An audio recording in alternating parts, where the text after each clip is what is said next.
Welcome everyone to another edition of Hardcore Wrestling Rants. I'm your hardcore host, Rickhead, and I'm joined by the hardcore crew. First, he's the incomparable Lance over at Lance Moss TV. What's going on, What's going on, buddy? Oh, not much. Just ready to have some fun. All right. And from the Skeldon Realms, he's the Lord Skeldon himself, Joseph Knight. Joe, what's going on? Not much. For a minute, I thought you were going to call Lance a shithead. How you doing, shithead? And I'm like, no, that's me over here. Yeah, get the host right. Yeah. Geez, beating out the host already, and we're only seconds into the show. Well, let's talk about the Good Brothers. And apparently they are done with Impact. There was a lot of speculation that the Good Brothers would have head over to AEW, considering they are friends with the Elite, being Kenny Omega and the Young Bucks. But they planned their next they are now heading over to New Japan Pro Wrestling. It looks like they're going to be there for quite some time, possibly even there for the remainder of their career, Joe. Oh, yeah. You know what? And in Japan, these guys will make tons of money. More than what they ever would make in Impact. You know, let's face it, the food stamp truck is still there in front of the Impact zone. Isn't the Impact Center right next to the homeless shelter? Yeah, exactly. You know, Jesse Neal brought that out exclusively years ago when he said, you know, hell, I had to apply for food stamps because TNA wasn't paying me enough. You know, that stuff right there is priceless. But we're talking about the Good Brothers. They're smart. They knew their time is up. They're still young guys to a point. They can still go. Why not go to a place that's going to make them extraordinary a lot of money? Because they are huge compared to some of the Japanese wrestlers over there. These guys, every American wrestler has either made a living in Japan or visited occasionally to make some good money. Stan Hansen, Vader, the list goes on and on. So I'm not surprised these guys went or just gave up on pretty much Impact. But you know what, Rick? That also opens the door for them to make occasional appearances on AEW as well. Absolutely. Case in point, your Forbidden Door.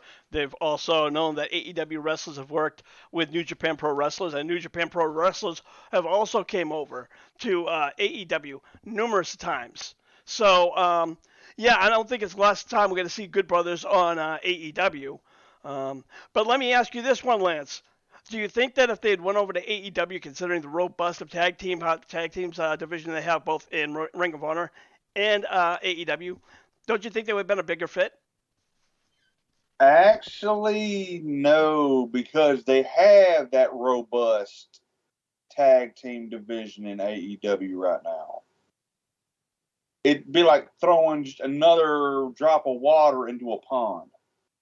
Where New Japan, they're over like Rover and have been for years. All right, fair enough. Speaking of debuts, Saraya made her debut this past Wednesday on Dynamite. At first, I wasn't really sure what her role was gonna play, whether she could be a commentator, but she came out towards the end of the show where she chased Britt Baker's stable. So, and I remember before that Britt Baker said she always wanted to have a match with Paige, now known as Saraya. Joe, what's your thoughts on that one? Oh, Lance, get that email ready. Okay. I can't believe that they. Damn it, let me see the email. Shit. Look, go ahead. Say the email. Xgolden'sdrum.com. Thank you. We got to throw that out there, Rick. What a waste of fucking money. Is this guy a mark? What is this girl going to do for the company besides be eye candy? We've seen the videos of what she can do. I was about to go into that, Lance. I was going to say, maybe her, Ethan Page, and Scorpio Sky can get together, maybe cream the TBS title or the AEW women's title, because that's the only thing. She's got a broken neck. She's no matter what, she's not 100%. You're wasting money on a fucking has-been who can't do anything. She's another one that could give you maybe a 0.1 on your ratings, but overall, if she was so good, WWE could have put her on at any time. Commentator, manager, anything. But no, her time has come and time has passed. The only reason she's here is for a quick paycheck. Tony, you could have took that fucking money, invested on your other people like Jungle Boy, Darby Allin, the FTR, and all these other people, and elevate them up instead of constantly bringing fucking former WWE people. It's ridiculous. Well, you know what? I will agree with you on a few levels that yes, right now, the last thing AEW needs is another former WWE wrestler. Even though it's a female, because the women's division always seems to be growing and growing. Now, do I feel that she's injured? Well, she broke her neck. That was 2 years ago. She's been sitting literally on her WWE contract and just doing podcasts all through the pandemic where, Vince tried to tell everybody, you're going to shut down your podcast. And she's like, no, fuck you. I'm not shutting it down. So she's had 2 years to heal. And she obviously has been cleared by medical. So, Lance, honestly, I could see this being a good thing or a bad thing. So, but we're going to hear more from her tonight on Dynamite. So what's your thoughts? Well, Grant, she did have neck surgery, and I've heard many times one of two things happens when you have neck surgery. Either your neck gets stronger or it gets weaker and you're pretty much fucked.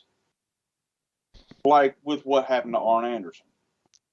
Exactly. So if she's willing to risk it and AEW is willing to risk it, it's all just a matter of getting somebody to clear her. And I've heard she's not quite medically cleared just yet. I don't know whether that's her doctors or AEW's doctors. Well, I haven't heard anything about that either. So right now, I guess we're going to have to find out tonight on Dynamite where she will be making a statement. So obviously, if she gets in Britt Baker's face and they start throwing punches, we know what's going to happen right there. So, well, Rick, let me interject real quick.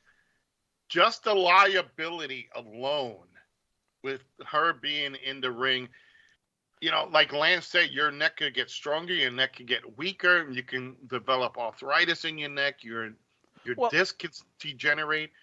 What good is she? Well, let me say this. Honestly, right now, she's 30 years old, so she's very young. Okay, so she still has time to recuperate. And again, she was 28 when she had that injury. So fast forward to 2 years later. And I still think, we've seen people with injured necks or broken necks that have recovered and moved on and may have shortened their lifespan. Case in point, Stone Cold Steve Austin. But I think that, again, we've seen others. Look at like Bryan Danielson. This guy's getting thrown on his neck time and time again. Trent Beretta. He was injured a couple of years ago, with a broken neck. He had to have neck surgery and was out for a year and a half. I thought he was done. He comes back, and, he's having some kick-ass matches. Yeah, but again, I tell you, this is another person that's just going to steal the limelight from all the other girls who worked their asses off to come into AEW. Adding her and and Amber Moon, I forget, Athena, and all these, and Tony Storm and all these other people are just shoving everybody else in the toilet. That's why I kind of see that. Well, let me cut you off when it comes to Athena. Athena hasn't gotten really anywhere. Unless of her single matches are against somebody else that doesn't matter, she's lost. She's gone up against what's her name? Jade Cargill. Jade Cargill, thank you. And she got her ass kicked. So that's for now until they start getting momentum. By the way, over in the YouTube channel, Rick, we have Terry 3G. He says, afternoon, ladies and gents. What's going on, Terry? He's not here, and I make sure I keep my kilt arm. All right. Well, let's move along. Candice LeRae made her return to the WWE after taking her maternity leave early last year. That was back in 2021. In February of this year, she gave birth to her son, and her NXT contract expired. Now, reports claimed that AEW reached out to Candice, but for one reason or another, she decided to re-sign with WWE.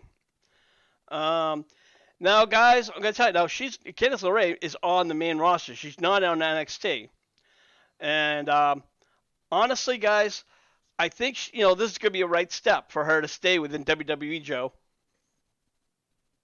I guess I don't know who really she is. I don't pay attention to her, but they do need fresh blood in there. They need women who can perform.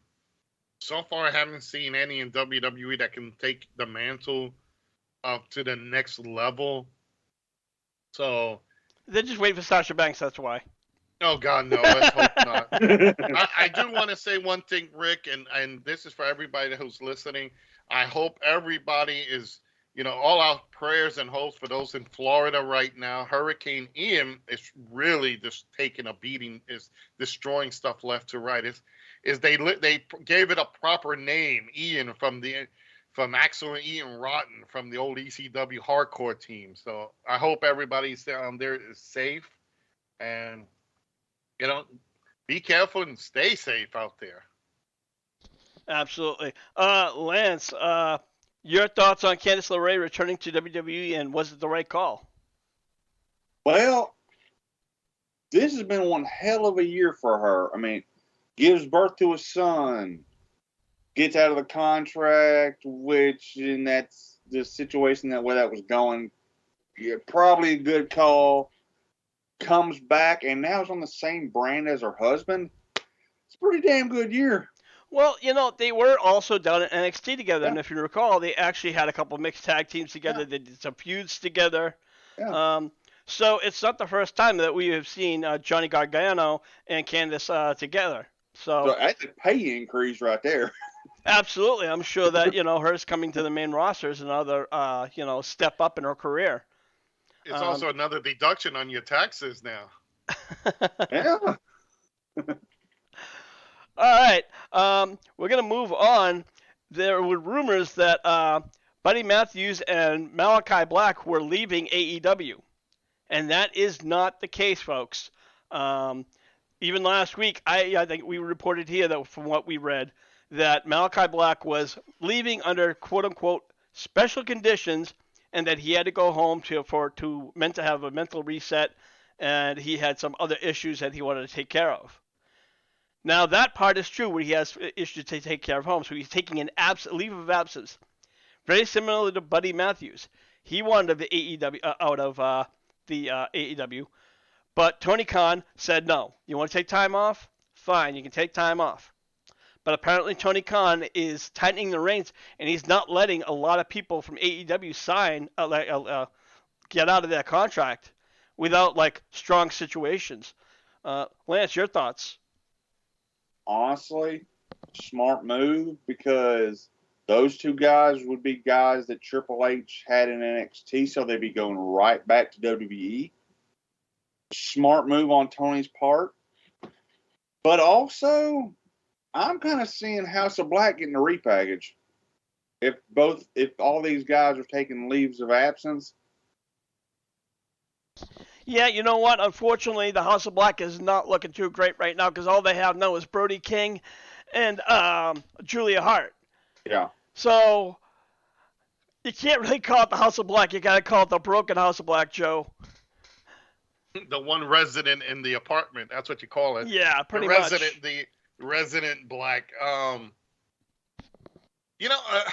God, it's good that I'm glad you put that out there so everybody knows that, these guys they were interested in leaving, but honestly, Tony was smart enough in that those are money makers, and I guarantee what we've seen many times when a former WWE talent leaves and goes someplace and they're repackaged and they're doing hell of a draw, they'll come back and bring them and do the same thing to them.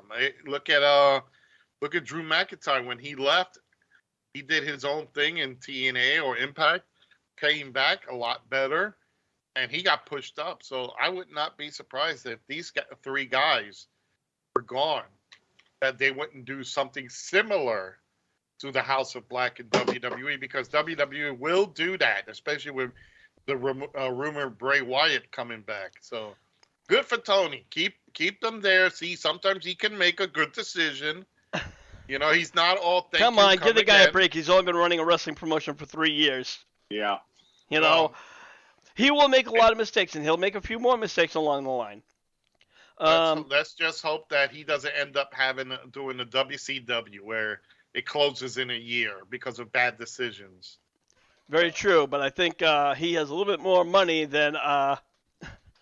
Oh hell yeah! So his father sells camels in every corner in over in India, I think it is. That's Joe at SoldiersRealm.com. You know, two humps for one camel. You get it really good right here. Oh God. It was so horrible. Oh my God.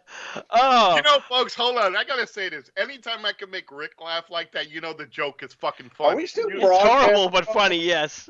Are we still broadcasting, boss? We are still podcasting for now. Yeah. Let me tell you this. If you're overly sensitive for what I say, go fuck yourself. You obviously do not understand jokes. I'm not making, let's face it. If Tony Khan's dad said, hello, this is technical support, everybody will find that funny.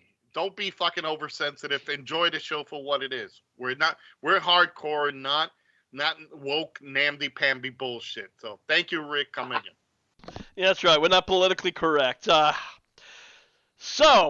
I wanted to get back to the point of Malachi Black and Buddy Matthews staying in AEW. Now, the characters really didn't change much from when they went from the WWE to AEW, just the names. So, as far as the stable, and the thing is I think they took their time off a little bit too early because I think they could have gotten the trios tags easily. But right now, hopefully when they do come back, they come back stronger. And sometimes that's what you need, just take that time out and reset. Or as Buddy Matthews says, recalibrate that time. It's usually for the better. Sometimes it is, sometimes it's not. So I guess it's only a matter of time to see what will play down the future. Yeah, Rick, Terry over at the YouTube chat room says, hey, this is regarding Candace. He says, hey, nothing wrong with bringing back a woman with a mom bod if you play on that side of things as WWE does. Well, they try to do that with cocaine head Becky Lynch. She kicked out of my move. It didn't work. He also says that he agrees House of Black is either going to be repackaged or added into something. You know what, Rick? Let me ask you this: what if House of Black took over the Dark Order? I would like to see better the House of Black versus the Dark Order, where they destroyed the Dark Order, where it was kind of like one stable leaves. Or one stable breaks apart. So that I would like to see. Wouldn't it be better just absorbing them? Because then if it breaks up, then you have like number 10, Silver, and these other guys. Absolutely. Kind of like floating around. I think they should return to being not the goofballs that they are, but I think a little bit more serious, like Disciples. I think that will be fun. Like the Undertaker's Ministry of Darkness. I understand where you're going with that, and that's unfortunately they had that when Brody Lee came in, and they were going in that direction. Unfortunately, Brody Lee passed unexpectedly, so that's where they kind of said, okay, well, you know what, we're just going to celebrate the life, and they obviously were celebrate Brody Lee's life. And it should put them in a different light. So for them, now they're pretty much a babyface stable with masks.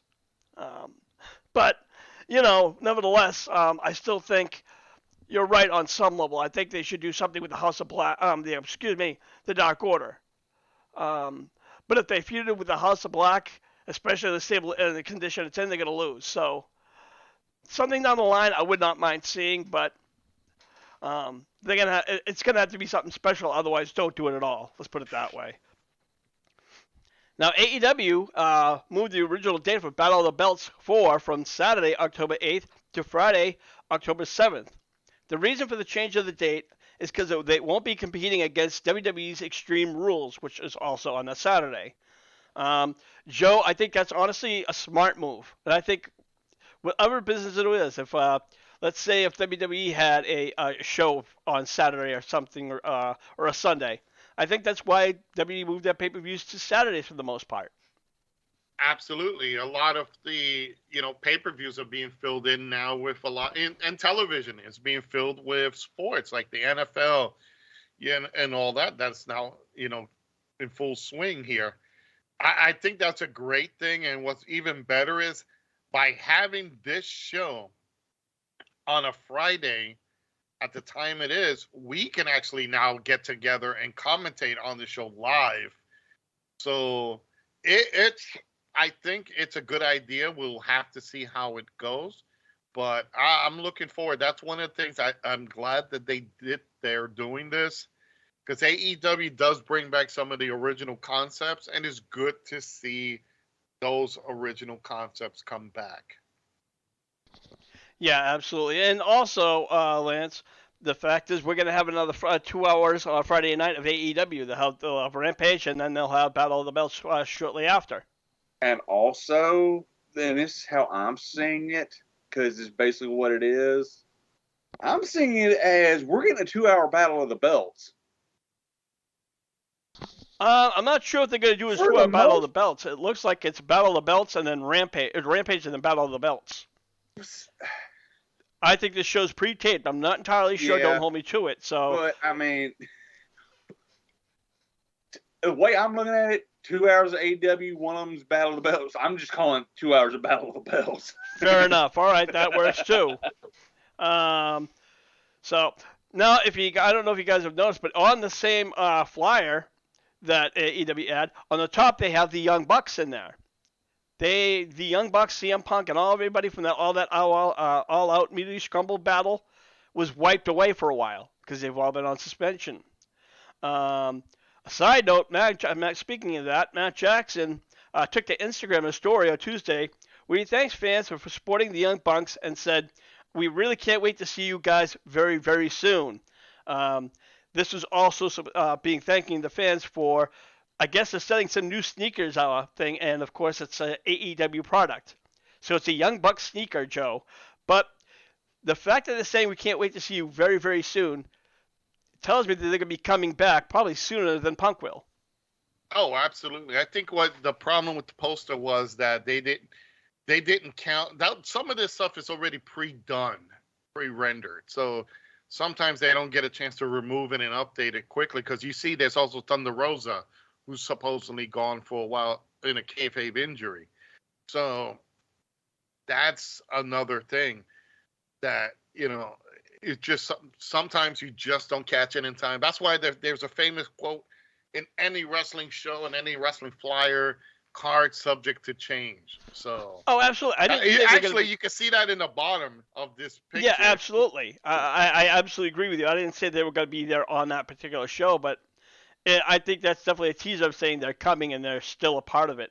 Now, what if they are? Because looks like this investigation is going down, and it's all the fingers are being pointed at Punk and the other idiot who was with him. So I think what you're going to see is you're going to see these guys come back, Omega, the Young Bucks, because Young Bucks, I was never a fan of them. I always thought of them as marks, and they still are. They're belt marks because they got to be the first. But honestly, they've shown me that they can also take a beating and count the lights and let somebody else go over. So that's always a great thing.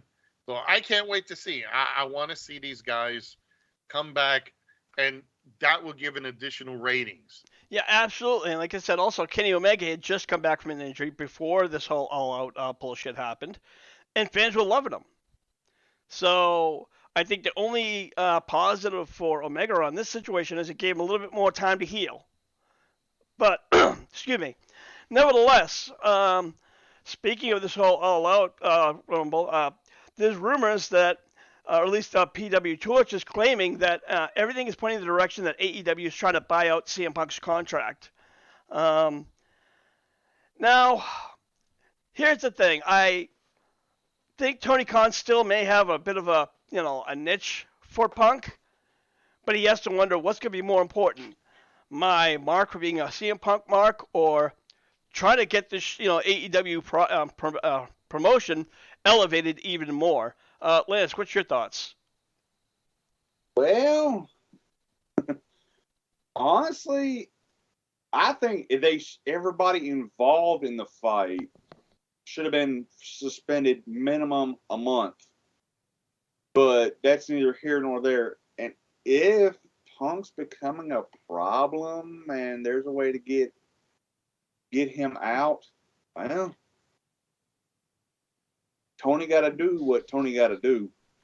Well, the reason, again, why this whole suspension is taking longer than it should is that right now both parties have pretty much agreed to that there was a fight. Yeah. Punk, on Punk's side, he started backed off that the Young Bucks, his claim of the Young Bucks kicking the door in. That did not happen.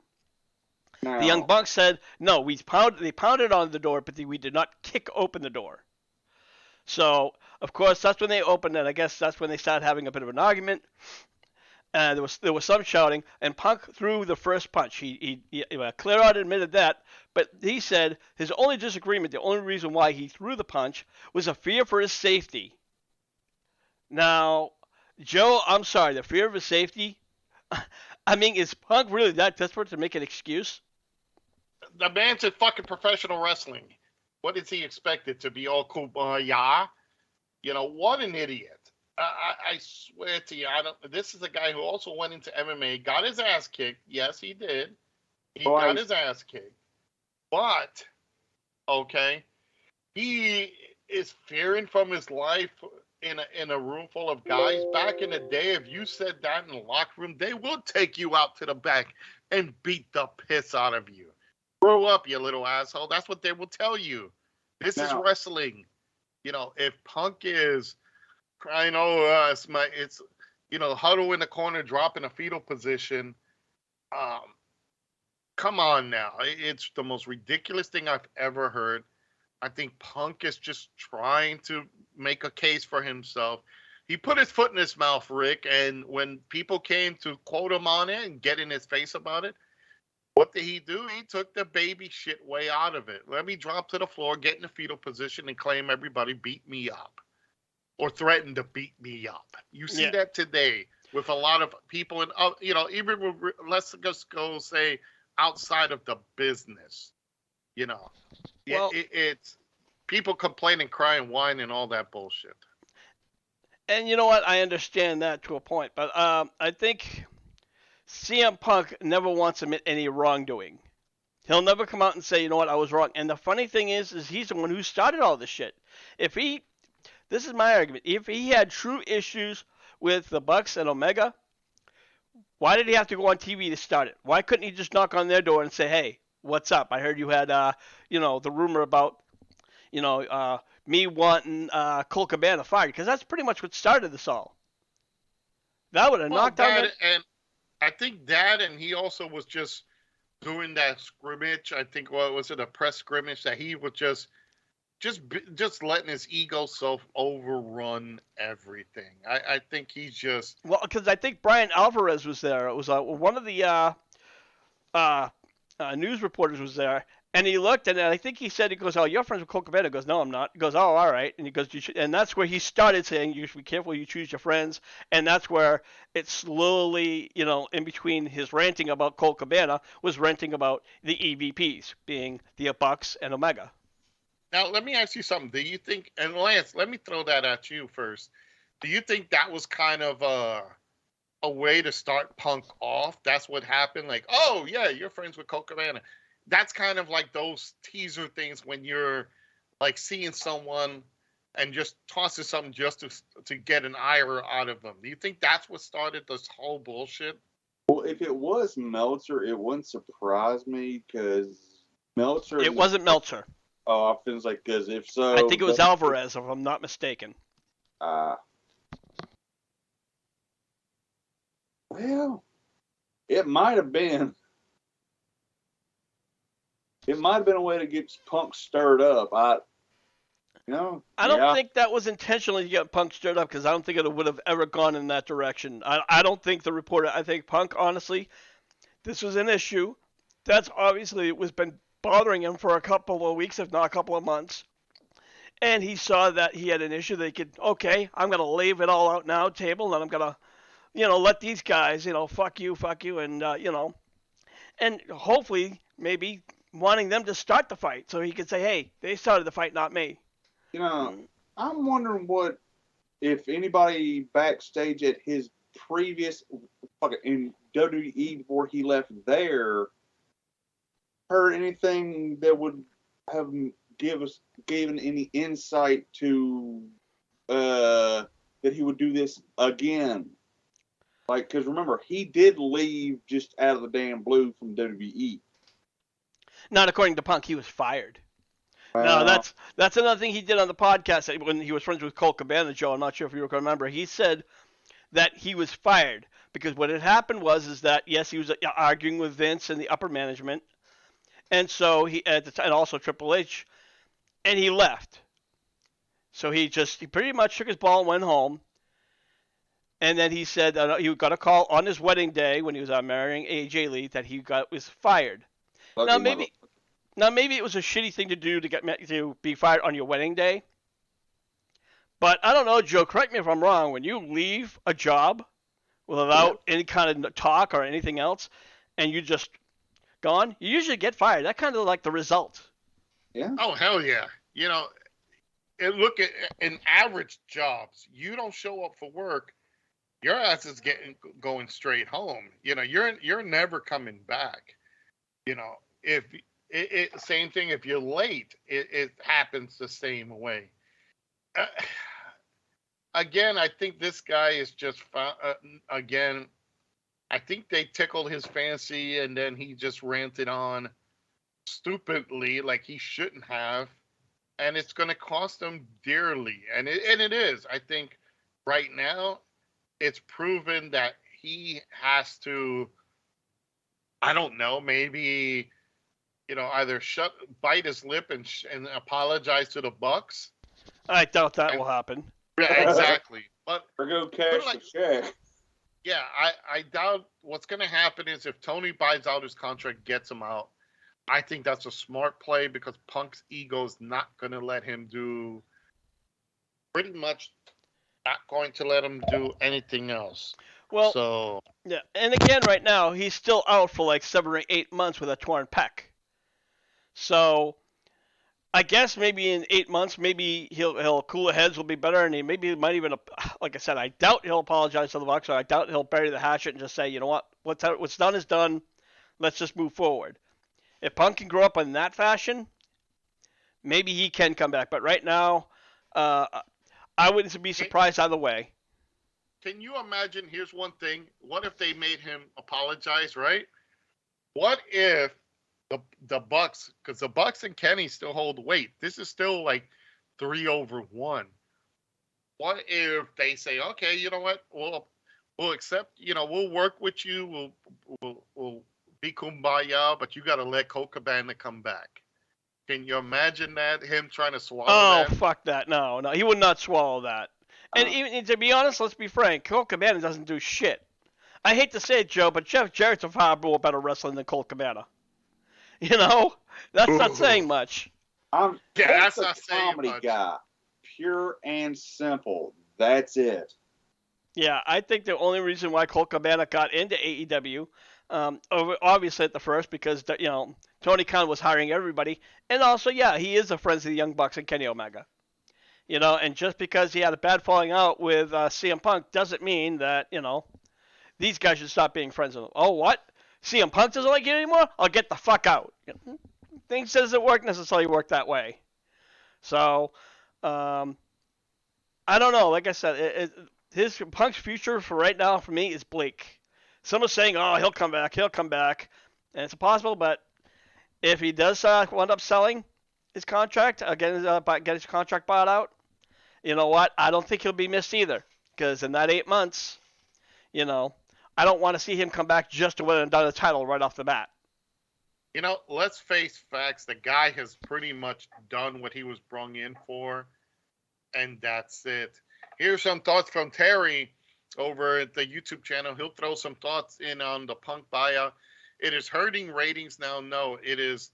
Is the locker room happier? Maybe a little, but Punk out opens spots for other people to step up. So once he's gone, it's going to open up other opportunities. Terry 3 also says Colt Cabana is pretty much a full time on Twitch as he sees his live feed. So apparently, you know, Colt is doing other things now, which is smart. And plus, he can work on the indies and now ask for more money. Yeah, I believe he's in Ring of Honor right now. But yes, with Ring of Honor, you're not as exclusive, or certain wrestlers are not as exclusive. I wouldn't know. Well, guys, with that, I think we're going to wrap up this edition of Hardcore Wrestling Rants. Of course, I want to thank the Hardcore crew for coming on. I also want to thank Terry 3G over in the HWR chat room for joining us. Also, one last quick shout out. I want to give a shout out to our good friends, Mr. and Mrs. A over at BC Games and More. You can check out their live feed over on Facebook in the group section. They air every Monday nights at 9:30, if I'm not correct, Joe. Yes, you are definitely correct. Yep, well, they pretty much play a lot of old retro games. They do trivia, give out gifts, and they're just a great couple to hang out with. So check them out. Again, it's hashtag BC Games and More. Joe, you're over at Skull Realms. Tell everybody about it. Definitely, you guys can check me out at Skullgins Realm. Do the hashtag Skullgins Realm. I am on Facebook, YouTube, and Twitch. I'm also on Twitter at Skullgin. I am going to be finishing up Resident Evil 1. That was my biggest requested game, and I finished. I think I did 3 hours on my first stream of Resident Evil 1. Now, this is directly from the PlayStation. This is not an emulated game. This is the old school, directly from the disc. It's being piped in from my PlayStation 1 to my computer. When I get to it tonight, it's going to be actually finishing the garden, and we're going to move on. So, Rick, make sure, everybody check me out. Do that. It is, again, Skullgins Realm, hashtag Skullgins Realm. I do classics to current, PC to consoles. All right. Lance, you're over at Lance Moss TV. What's going on over there? Well, right now it's just Lance Moss TV and Friends every Tuesday night from 7:05 for about an hour and a half to 2 hours. And it's 7:05 Central, 8:05 Eastern. Anywhere else, you do the math. And it's basically me and whoever else shows up shoots the shit for about an hour and a half, 2 hours. So, yeah. All right, and of course, check us out. Make sure you check out the HWR chat room in the Facebook in the group section where we post the latest news, rumors. We have the babe of the day. Sometimes we do the botch of the week. And, of course, tonight I will be covering tonight's AEW Dynamite. So, for those of you who for some reason don't watch AEW or doesn't have access to watch AEW, I'll be more than happy to put up stills along with the results. So, for the Hardcore crew, I'm your Hardcore host, Rickhead, saying, we'll see ya when we see ya. Buy the shirt! And if you guys do want to buy the shirts, please, come on. They're in a warehouse. We're filling them up here. Go to SkullginsRealm.live, hit that merch button, and look at all the HWR shirts. Definitely go buy them. We got to make space.